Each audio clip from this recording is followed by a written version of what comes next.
All right, we're back on the podcast with Gabe Cooper. Gabe, welcome to the Phoenix Founders Podcast. Yeah, thanks for having me. Good to have you. I've known Gabe for a long time. I was an early investor, proud early investor on the board. It's been so fun to watch Gabe build an amazing company here in Phoenix. Gabe, tell the audience a little bit about what is Virtuous and then why you started the company. Yeah, absolutely. So Virtuous is CRM and marketing tools, software for nonprofits. So we help nonprofits better connect with their donors so they can increase generosity.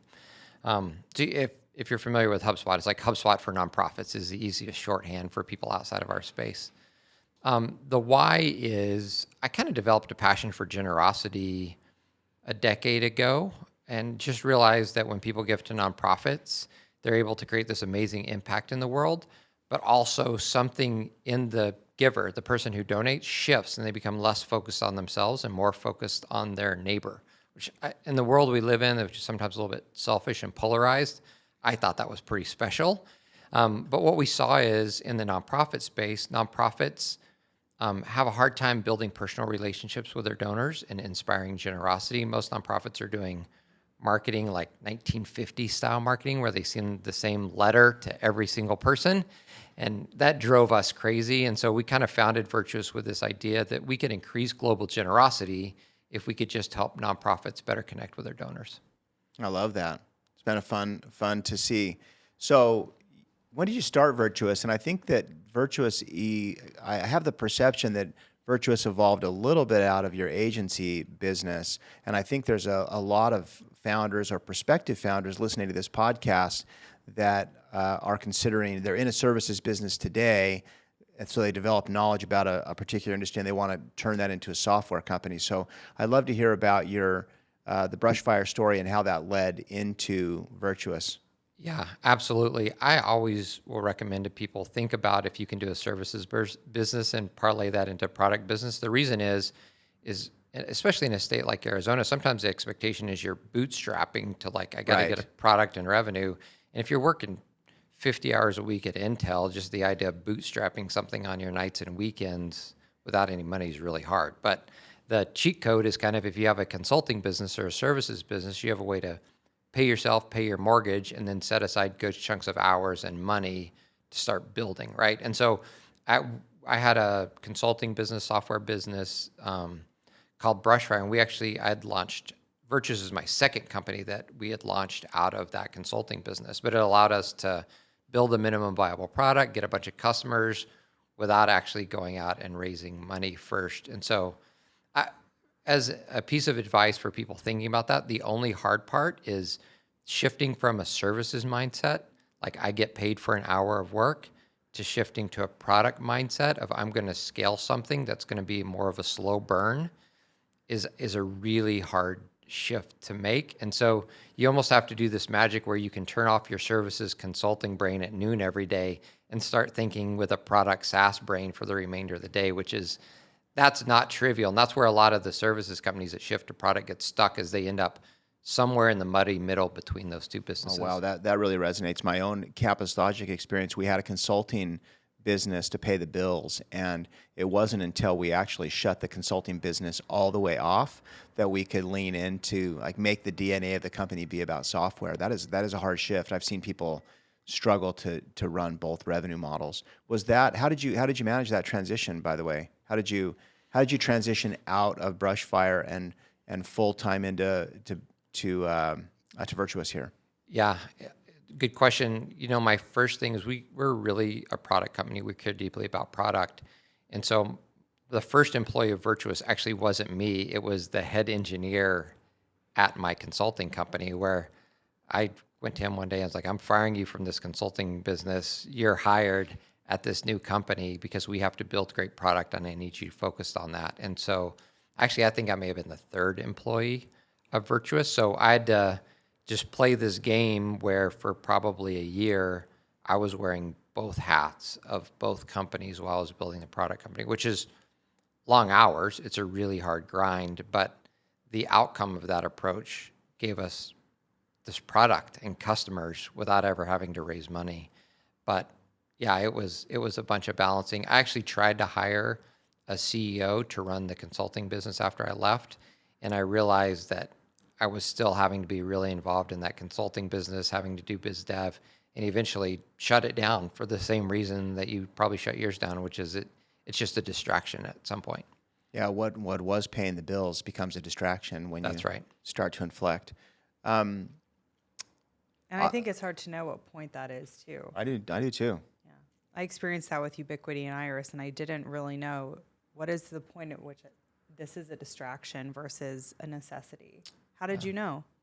Yeah, I mean, the hard part is that, I don't think founders probably talk about actually what's going on financially in their personal lives nearly enough. We talk about it in really broad, abstracted terms. Absolutely. But the reality is, like, I had at the time 4 kids and a mortgage, right? And so when you work consulting, you do work and then you bill people on 15-day terms and then they pay their bills. And so there's this like real personal financial reality that, as much as rah-rah people in the startup community want to sort of ignore that, that is a very real thing. So for me, it was a very pragmatic decision of when can I get to a point where I'm not like putting my family at undue risk by shutting this thing down. And so it was far more, I'd like to have these like noble, like sort of business change the world reasons, but at a certain point I knew that the transition had to come when my family was secure, if that made sense. Yeah. I want to hear about how the capital raising journey fit into that. I remember the first time I met you was probably, I don't know, 4.5, 5 years ago or so, maybe longer than that now. And we're having breakfast somewhere in Chandler, I think, Gilbert Chandler. And I asked you to start telling me about Virtuous, and you immediately start talking about the math of your business, which I was smitten right then with you and Virtuous. So two questions. One, you'd already raised a seed round, I think, at that point. Yep. And you were probably already full-time in the business at that point. And then I think you were getting ready to raise a Series A at that point. But can you tell us a little bit about your capital raising journey? And then we'll come back to talk about the math of Virtuous here in a minute. Yeah. I think capital raising certainly got easier after, let's say, we passed a couple of $1 million in ARR, started approaching that number, because at that point you're talking to primarily institutional capital, like venture capitalists that do this for a living and look at deals all day. And so once you move into that world, it's weird to say that bigger checks get easier, but it's mainly because the sophistication of the investors on that side is just, it's a more straightforward path. And More predictable. More predictable.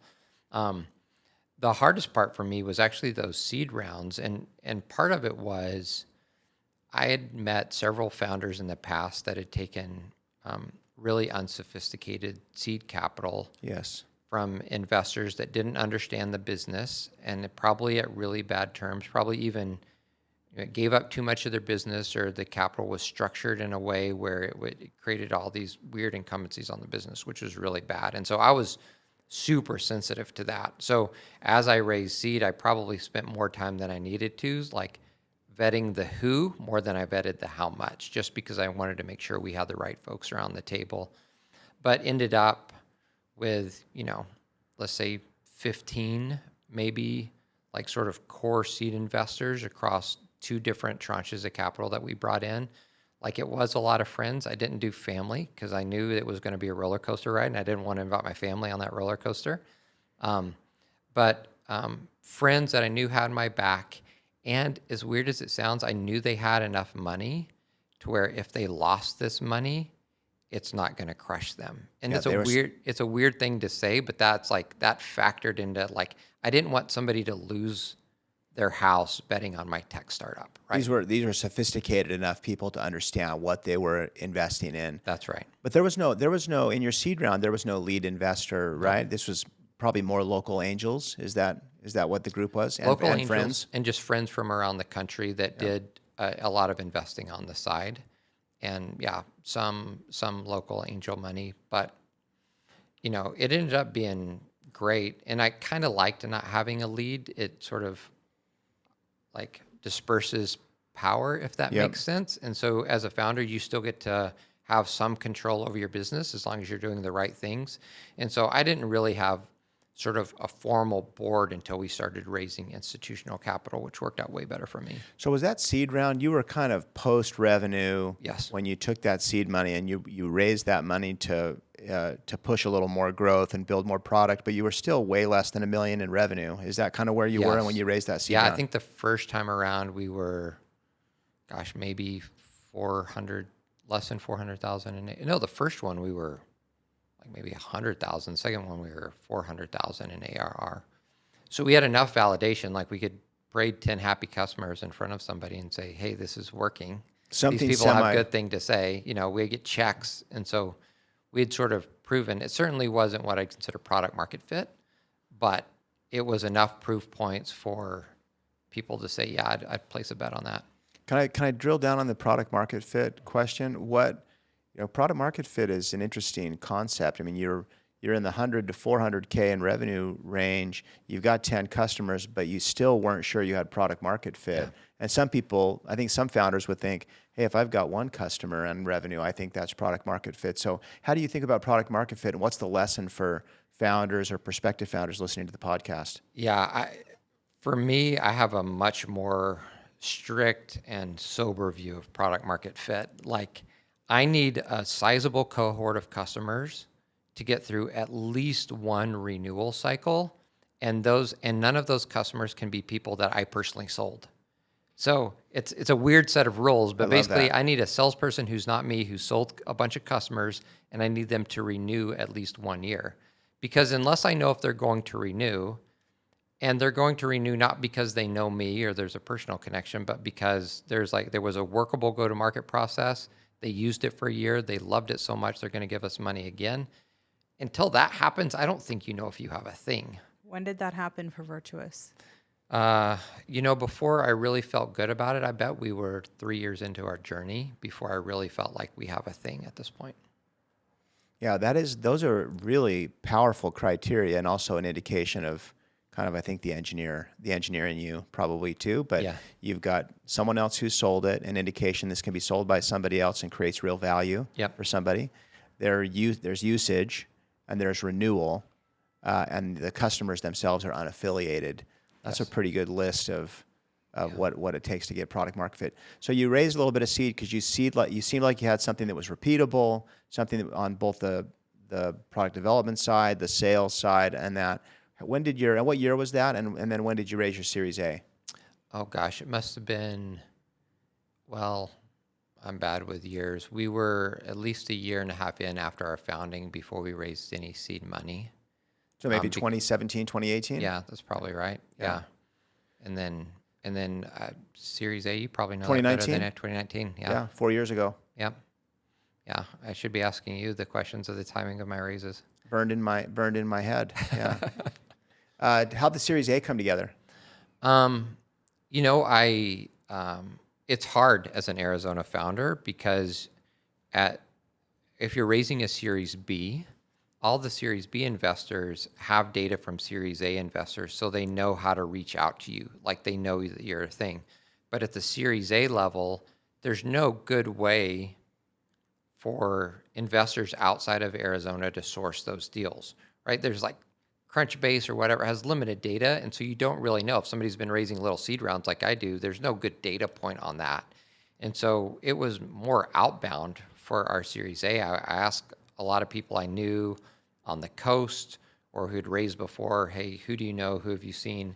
And our lead investor, Math Ventures, I knew a couple of founders who had taken investments from them. And so created a connection with them, referenced the other founders I knew, and it was enough for them to take a look. I think for my Series A, I probably had realistic conversations with maybe only 4 or 5 investors. Like that's all that I could sort of get in the boat to have a conversation with. And it's hard for Arizona founders. That move right there is actually really hard. Like that sort of seed to Series A, non-institutional to institutional, because there's not the coverage here that founders need to get that exposure. Yeah, that's one of the reasons Phoenix Ventures recently raised this fund is I think there's an opportunity for institutional quality seed stage fund, and it does two things that you mentioned. One, it creates more predictability for founders that it can raise a $2 to $3 million seed round. That was very hard to do 5, 6, 7 years ago, Yep. as you're pointing out. And then two, it does shine a spotlight for Series A investors. We want to promote the companies we invest in so that other people can come see the great things that are being built here. But I do agree, in markets like Phoenix, it's easy to overlook or not, you just not see the great companies that are kind of percolating under the surface here. Yeah. Now, I do think that's changing. Even since we first started, 8 years ago, I think the market here has shifted a ton. Definitely. Because now you have all these great, in my opinion, great growth stage companies coming out of Phoenix. It kind of looks like, a Salt Lake or an Austin did maybe a decade ago. And so now for the first time, you see, VC showing up at everything here because it's like something's happening in Phoenix. Love that. Gabe, you just said it 8 years ago. Did you expect it to take 8 years to get to this point? No, it always costs more and takes longer than you think. I think in my opinion, the number one quality of a founder is endurance and the ability to handle adversity, because it's just never going to go the way that you think it's going to go, right? We had to learn a lot of lessons, like growth in the early days. Getting a go-to-market motion that actually worked was really hard. Getting customers to trust us and believe us was really hard. And so, no, it's always harder than you think. Now, looking back, I think we've had a ton of success. I'm really proud of where we are now, but it is not ever this sort of straight up into the right line. Yeah. I think data is showing now the life cycle of a early stage software company is 8 to 12 years. Whereas when we were starting our companies, they were telling us you better be out in 5 to 7. Yeah. Which, what pressure? Oh yeah, I was in Campus Logic 10 years, and we had great growth, but we certainly didn't get to the $100 million ARR mark. I think it takes 10 years to get anywhere to build, especially in enterprise software. There's a lot of things to figure out and build on the go-to-market side. So, what were some of those lessons for you, looking back over that period of time? And we'll talk about your Series B here in a minute here, and how that's. But when you look back to those early days, those Series A days, what are some lessons you've learned in that period of time? So you're in the kind of $1 million to $2 million ARR range at that point in time.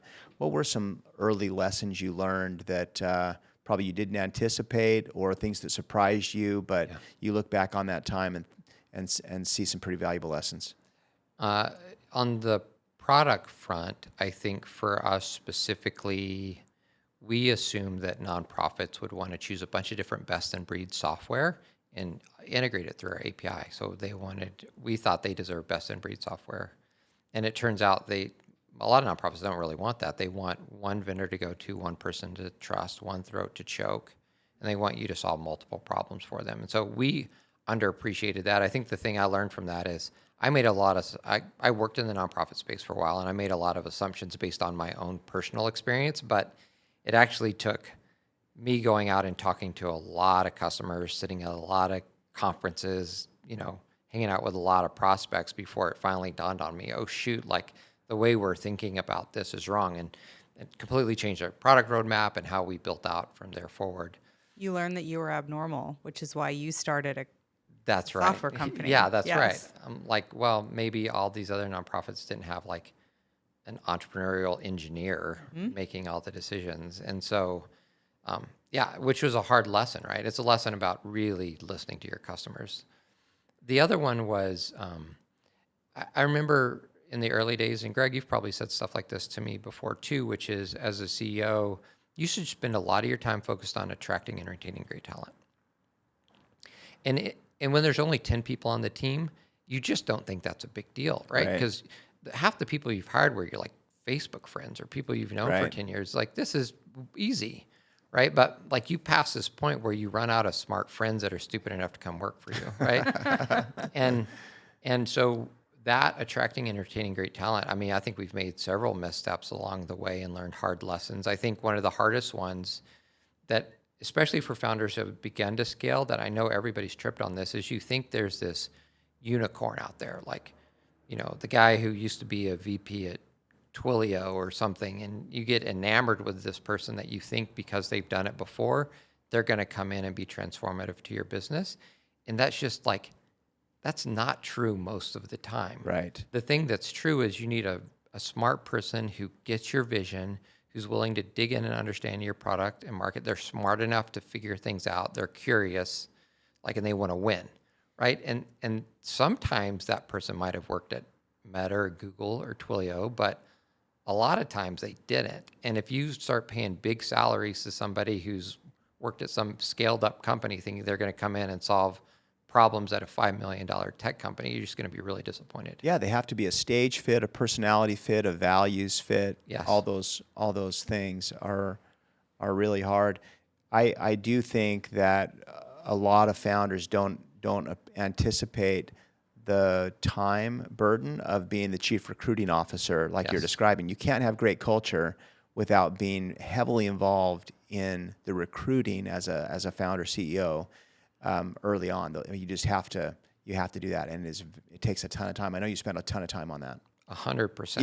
Even now, right? Yeah, even now. I mean, I'll take calls which probably from the outside looking in don't look like value add calls. I mean, why are you taking a call with this person or this person? And it's really like, I'm trying to create a pipeline of really smart people and now even really smart partners who I know are going to be incredibly valuable as we scale, either them or people that they know, right? And so it's a lot of this just hard groundwork for stuff that may not materialize into your next VP of marketing or whatever. But it's almost like you have to dedicate 30% of your job just to doing that, just so that you have a pipeline ready of really talented people.